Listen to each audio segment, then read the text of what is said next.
Assalamualaikum warahmatullahi wabarakatuh. Alhamdulillah wassalatu wassalamu ala Rasulillah. Wa ba'd. Setiap kita pasti berharap doanya dikabulkan oleh Allah Subhanahu wa taala.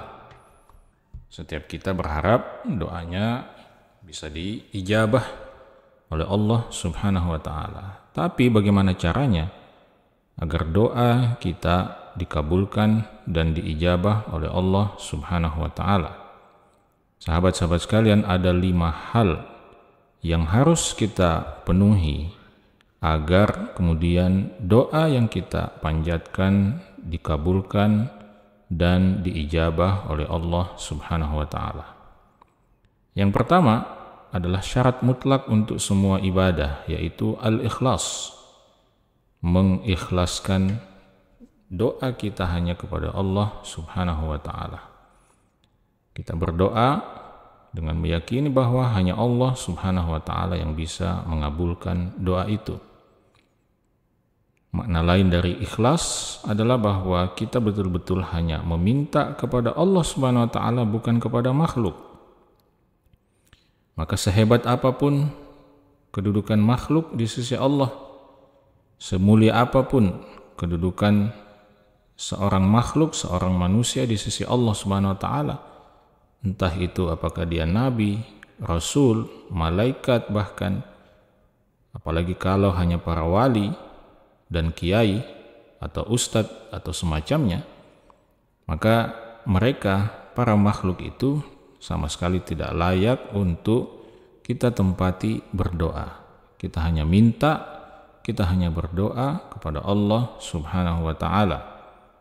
Allah Subhanahu wa taala mengatakan, fad'ullaha mukhlishina lahuddin. Maka berdoalah kalian kepada Allah Subhanahu wa taala dengan mengikhlaskan agama ini hanya untuk Allah, mengikhlaskan ibadah ini hanya untuk Allah Subhanahu wa taala. Jadi keikhlasan adalah syarat mutlak dikabulkannya doa kita. Ya, jangan diganggu keikhlasan kita ini dengan keyakinan-keyakinan bahwa ada selain Allah Subhanahu wa taala yang bisa mengantarkan doa kita misalnya kepada Allah, atau apalagi yang paling berbahaya kalau kita meyakini bahwa ada selain Allah yang bisa kita tempati untuk meminta dan berharap. Yang kedua, syarat yang kedua agar doa kita dikabulkan adalah istihdarul qalb asna ad-du'a. Menghadirkan hati kita pada saat kita berdoa. Kita berdoa dengan kesadaran penuh tentang apa yang kita minta dan dengan keyakinan yang penuh bahwa Allah Subhanahu wa taala Maha Kuasa dan insya Allah akan mengabulkan doa kita. Kata Nabi SAW dalam hadis yang diriwayatkan Abu Hurairah radhiyallahu taala anhu, ud'ullaha wa antum muqinuna bil ijabah.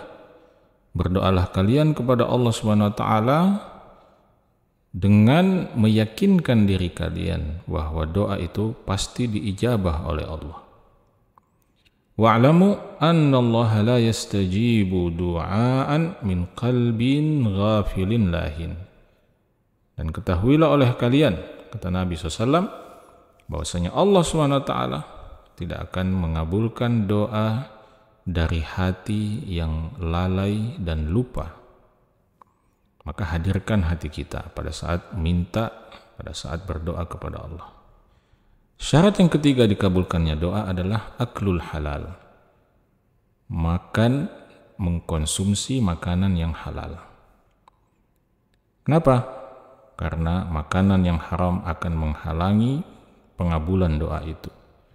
Sebagaimana dalam hadis yang juga diriwayatkan oleh Abu Hurairah, Nabi SAW mengisahkan tentang seorang pria yang melakukan perjalanan jauh dalam keadaan kusut dan berdebu.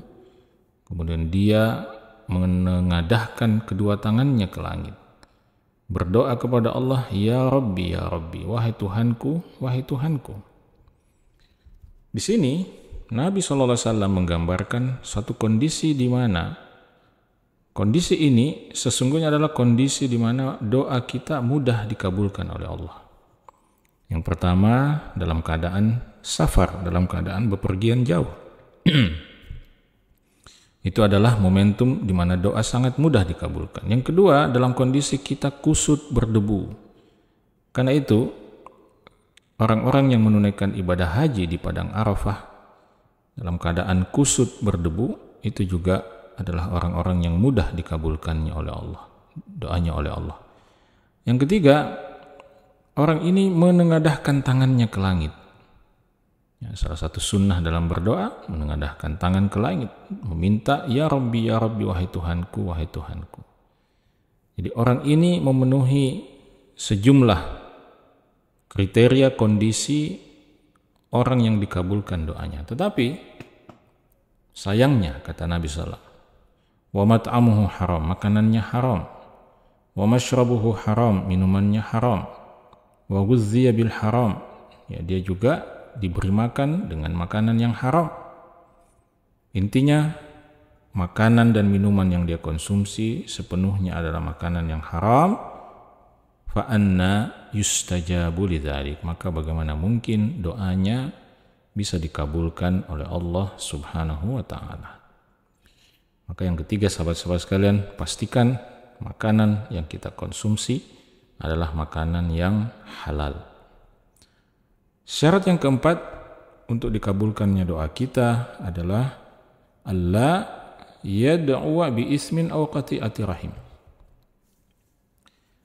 Konten doa kita itu hendaknya tidak mengandung doa yang terkait dengan dosa atau pemutusan silaturahmi.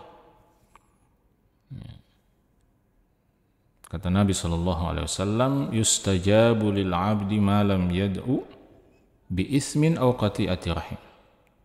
Seorang hamba itu akan dikabulkan doanya selama dia tidak berdoa untuk dosa.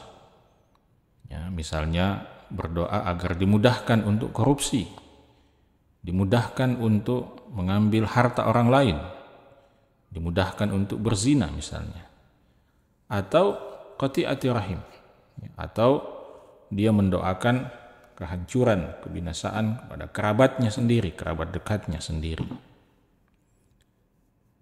Karena ini akan menghalangi dikabulkannya doa. Malam yasta'jil, selama sang hamba itu tidak tergesa-gesa. Apa maksudnya tergesa-gesa dalam berdoa? Kata Nabi SAW, yaqulu qad da'autu falam ara yustajabu li. Jadi orang yang berdoa, dia mengatakan, saya sudah berdoa berkali-kali, tetapi belum juga dikabulkan. Ini adalah bentuk ketergesa-gesaan, bentuk isti'jal, ya, ketergesa-gesaan dalam berdoa. Ya, dan ini adalah salah satu bentuk kurang adab seorang manusia ketika berdoa kepada Allah Subhanahu wa taala. Jadi jangan tergesa-gesa. Allah Subhanahu wa taala akan mengabulkan doa kita pada waktu dan momentum yang tepat. Lalu yang kelima, syarat yang kelima agar doa kita dikabulkan oleh Allah Subhanahu wa taala adalah adamu al-i'tida'i fi du'a. Ya, jangan berlebih-lebihan, ya, dalam berdoa kepada Allah Subhanahu wa taala. Ya, berdoalah kepada Allah Subhanahu wa taala dengan cara yang tidak usah terlalu lebay, ya, istilah anak muda sekarang. Ya. Kadang-kadang orang berlebih-lebihan dalam berdoa. Ya, pada satu waktu seorang sahabat, ya, Sa'ad bin Abi Waqqas, mengatakan atau menceritakan bahwa dia pernah mendengarkan salah seorang putranya berdoa kepada Allah, mengatakan, ya Allah, sesungguhnya aku memohon surga, aku memohon nikmat dan keindahan surga.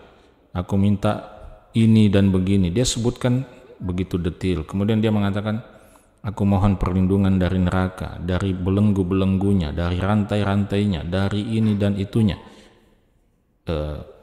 Disebutkan terlalu detail, dan itu adalah salah satu bentuk berlebih-lebihan di dalam doa. Padahal kita cukup mengatakan, Allahumma inni a'udzubika minan nar. Ya Allah, sesungguhnya aku mohon perlindungan kepadamu dari siksa neraka. Maka semua yang masuk kategori siksa neraka itu sudah tercakup di dalam doa kita kepada Allah subhanahu wa ta'ala. Itulah sahabat-sahabat sekalian beberapa syarat yang harus kita perhatikan agar kemudian doa kita dikabulkan oleh Allah subhanahu wa ta'ala. Semoga bermanfaat. Assalamualaikum warahmatullahi wabarakatuh.